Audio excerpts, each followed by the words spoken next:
Gracias. ¿Ya se escucha bien, maestro? Sí, se escucha mucho mejor. De Muy acuerdo, bien. adelante, Mizrahi. Sí, adelante. La anterior computadora empezó a fallar, entonces me trasladé para acá. Le decía, el tema de la ponencia es protestantismo y laicidad en la Cuarta Transformación. Y en la convocatoria del Congreso había un espacio para tratar el tema, así es que aprovechamos esa perspectiva.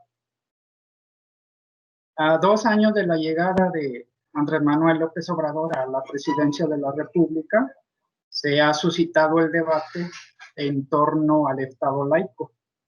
Según algunos especialistas estudiosos del tema, están diciendo que el Estado laico, en lo que va de la administración, realmente está bajo asedio. Puede que tengan razón hasta cierto punto en el juicio que han hecho. Sin embargo, me interesa destacar de entrada 3 puntos relevantes por los que se puede llegar a ese juicio, que son interesantes. El primero de ellos es la recurrencia del mandatario a elementos propiamente religiosos.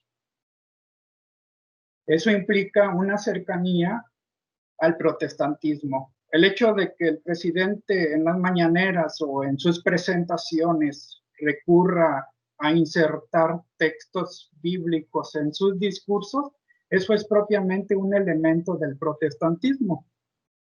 Entonces, ahí hay una recurrencia a un elemento protestante.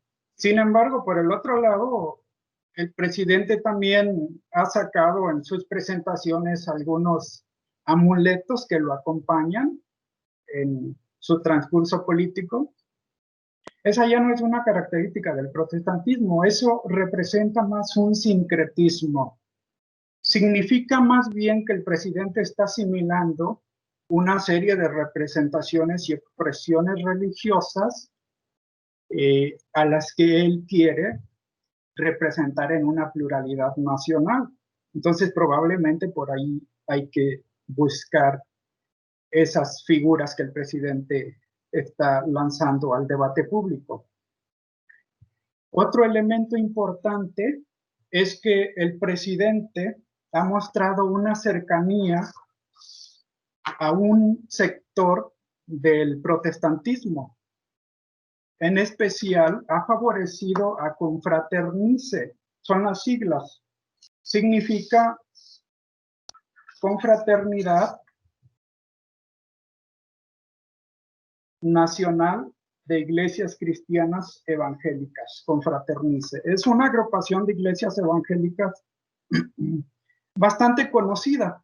El dirigente de Confraternice, Arturo Farela, es un pastor muy controversial, que de hecho se ufana de hacer oraciones en Palacio Nacional, y de hecho eso claramente es un acto violatorio del Estado laico, estar haciendo un acto propiamente religioso en Palacio Nacional, como es orar por el primer mandatario. Ese es un segundo elemento que se ha señalado como muy recurrente en esa cercanía con esta agrupación evangélica protestante. Y hay un tercer elemento interesante. Se trata de una cercanía que viene no desde los 2 años de la administración, sino que se puede rastrear a la campaña electoral pasada, cuando estaba entonces el partido Encuentro Social, que perdió el registro electoral en el 2018. El partido Encuentro Social fue fundado por expresiones evangélicas protestantes. Entonces tiene un fuerte número representativo de ministros evangélicos en su núcleo de votantes. En las elecciones se unió Encuentro Social a la campaña encabezada por Andrés Manuel López Obrador, Juntos Haremos Historia, y la unión es curiosa, porque la Confraternice y Encuentro Social no tiene tanto una ideología o una inclinación hacia la izquierda, es más bien una derecha un poco conservadora. Entonces ese elemento de unión es algo curioso. Apenas el mes pasado, en septiembre, el Instituto Nacional Electoral le otorgó el registro al partido Encuentro Solidario. Si notamos, lo social cambia, el término solamente por ahora solidario. Entonces, la votación fue de 5 en contra y 6 a favor. El presidente del instituto, de hecho, votó en contra, junto con Murayama. Y eso representa una cercanía mucho más fuerte que los dos elementos anteriores al primer mandatario. La abreviatura del Partido Encuentro Solidario es PES. El acrónimo en el original griego realmente nos lleva a una representación netamente cristiana evangélica. El pez es uno de los símbolos más representativos del cristianismo a lo largo de la historia y significa Jesús nuestro Salvador. Entonces, esa alianza es la que ha prendido los focos rojos de algunos especialistas para decir que el Estado laico probablemente esté o vaya a entrar bajo un riesgo más fuerte en lo que queda del sexenio, los 4 años. Pero es necesario aclarar, porque el mundo protestante es inmenso y muchas veces es bastante difuso. A diferencia del catolicismo romano, que tiene una jerarquía eclesiástica bien establecida y un dogma bastante fijo y cuidadoso, el protestantismo nace como una expresión plural de representaciones teológicas. Entonces, de la Reforma protestante se desprende varios grupos protestantes, por eso de ahí la frase que se le puso en el mismo siglo XVI a los protestantes, a los reformados protestantes: una vez reformados, siempre reformándose. Es decir, una vez divididos, siempre dividiéndose. Entonces, por ahí va la idea de la frase esa. Y de ahí que son realmente inmensas las representaciones del protestantismo y es muy difícil encontrar una clasificación exacta. De hecho, incluso lo es difícil para los mismos protestantes, de ahí la complejidad. Y cuando hablamos de un acercamiento de Andrés Manuel López Obrador a ciertas configuraciones del protestantismo, es necesario primero hacer esas definiciones. El protestantismo nace en el siglo XVI con la protesta del monje agustiniano Martín Lutero. Ya sabemos una historia más o menos, que el 31 de octubre pone 95 tesis en la puerta de la catedral de Wittenberg en Alemania, y ahí empieza una revuelta de tipo religioso político. Entonces se desprende el apoyo de algunos reyes, príncipes hacia el reformador y otros en contra. Entonces, el elemento de que Martín Lutero protesta a principios del siglo XVI coincide con el nacimiento de los estados modernos. Es decir, se marcaba apenas la transición entre el feudalismo y las nuevas formas de gobierno. De hecho, ese elemento político-social le favoreció bastante al éxito de la reforma. Esto lo señalo porque existe la tendencia de romantizar a Martín Lutero como reformador.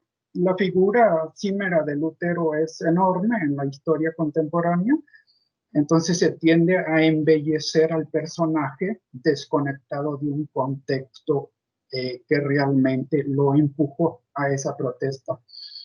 En cuanto a lo que sucede en México, el acercamiento bastante palpable entre Andrés Manuel López Obrador y los grupos protestantes, no es propio de México.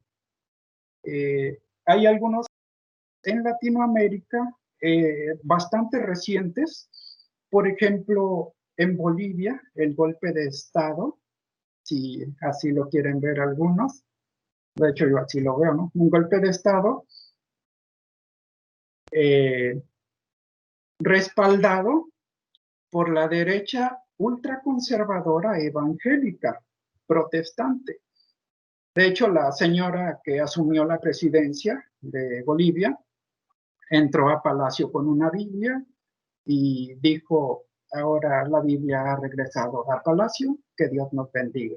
Está respaldado por algunos militares. Entonces, eso es un indicio de la incidencia del protestantismo en la política latinoamericana. Recientemente, la toma de protesta de Nayib Bukele en la República del Salvador es otro indicio bastante fuerte. Este presidente, en su toma de protesta, invita a uno de los pastores evangélicos protestantes más conocidos en Latinoamérica, el famoso Dante Gebel, ¿no? Un pastor de jóvenes. Fue el que hizo el acto de oración por la toma de protesta de Nayib Bukele. Por otro lado, tenemos otras representaciones de esa participación evangélica bastante fuerte en el ambiente latinoamericano. Por ejemplo, es muy conocido el caso de lo sucedido en la República, en Brasil.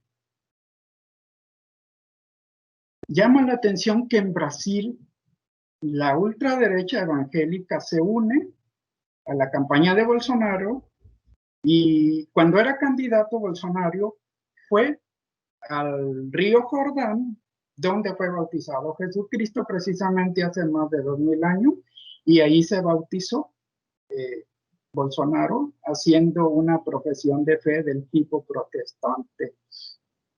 Eso significaba también un simbolismo fuertemente religioso. El Mesías emerge en su ministerio, en su misión de predicar del río Jordán, y este señor presidente quiso emular ese acto religioso. De hecho, la campaña de Bolsonaro estuvo respaldada por 11 millones de evangélicos aproximadamente. En Brasil, la heterogeneidad del movimiento evangélico es mucho más fuerte que en México y que en otros países de Latinoamérica. Entonces, la carga o el activo político de los evangélicos es inmensa. Entonces, es necesario definir que el protestantismo es una expresión plural que tiene representaciones teológicas muy diversas, pero en particular se puede haber complicaciones al hablar de protestantismo en singular. Ahora bien, ¿a qué tipo de protestantismo le está apostando la Cuarta Transformación? La pregunta es interesante. Al analizar la alianza de una derecha conservadora evangélica con una izquierda que representa Andrés Manuel López Obrador, estamos realmente ante una contradicción. Tanto la ideología de izquierda como la derecha conservadora son irreconciliables. Y aquí las concilió el genio de Andrés Manuel López Obrador, ¿no? Hay algunos que aplauden el acto. La derecha, cuando es conservadora, nunca va a ser de izquierda. De ahí que en cuanto pueda la derecha evangélica que le dio el apoyo a Andrés Manuel, le va a dar la espalda y va a sacar su ideología de derecha. Eso tarde o temprano probablemente lo vamos a estar viendo. Por el otro lado, hablar de que el Estado laico está bajo asedio, tendríamos que empezar también por la acción del Instituto Nacional Electoral. El mes pasado, el instituto le otorgó el registro a un partido que evidentemente era de extracción evangélica. Entonces estamos ante la irrupción de unos evangélicos en la política nacional. 6 votos a favor, 5 en contra. Entonces desde ahí tendríamos que cuestionar al Instituto Nacional Electoral para poder después analizar el entramado del Partido Encuentro Solidario. Solidario ahora. Perdón, está acá con él. Entonces, hay que hablar ahora de protestantismos. Y el protestantismo que está apoyando pujantemente de manera fuerte al presidente Andrés Manuel López Obrador es el protestantismo de corte neopentecostal. ¿Qué significa esto? Significa que es una vertiente del protestantismo. Si la reforma protestante fue en el siglo XVI, en el siglo XVIII surge una vertiente del protestantismo. Estaban los reformados, estaban los luteranos, estaban los anglicanos y estaban los anabaptistas en el siglo XVI. En el siglo XVIII surgen los metodistas con Carlos y Juan Wesley. Y el énfasis de John Wesley y del metodismo wesleyano, así se... Perdón, mi Rajin, 5 minutos. ¿Perdón? Perdón, ¿te restan 5 minutos, mi Rajin? 5 minutos. Muy bien, gracias. Entonces, del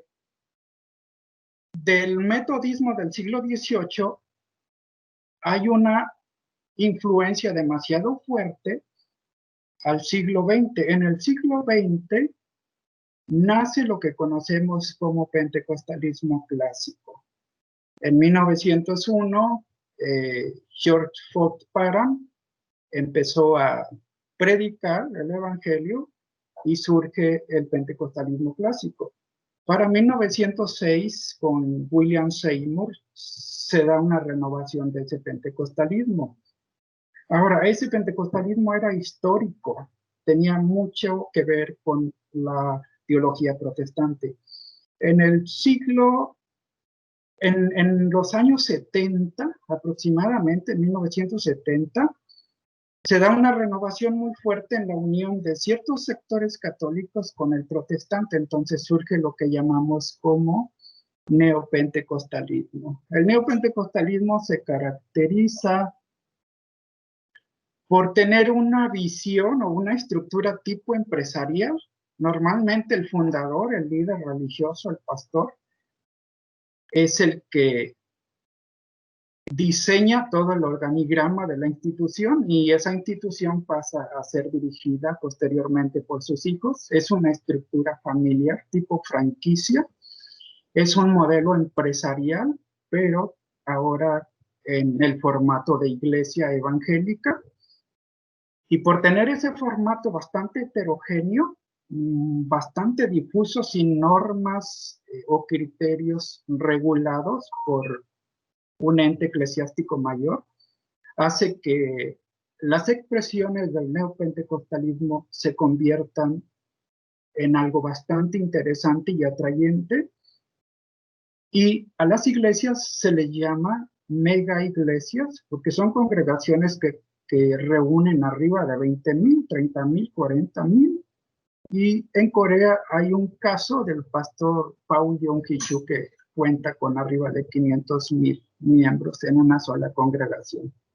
Entonces, la forma de propagarse de esta iglesia es bastante interesante.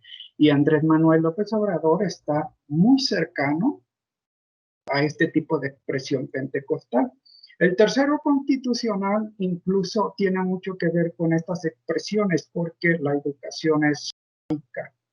Sin embargo, la fracción sexta del tercero constitucional implica una educación privada que puede tener interesantes afluencias del protestantismo. De hecho, en México y aquí mismo en Tamaulipas se está dando un florecimiento de instituciones de educación protestante que ofrecen un nivel superior en la formación para los candidatos. Y eso se tiene que regular también por la Secretaría de Gobernación, porque implica también una mentalidad empresarial. Esos son los puntos a destacar en la conferencia y dado a la premura del tiempo, tuvo que ser algo bastante rápido. Muchas gracias, maestro. Agradezco a mi Rajin haberse apegado al tiempo de exposición.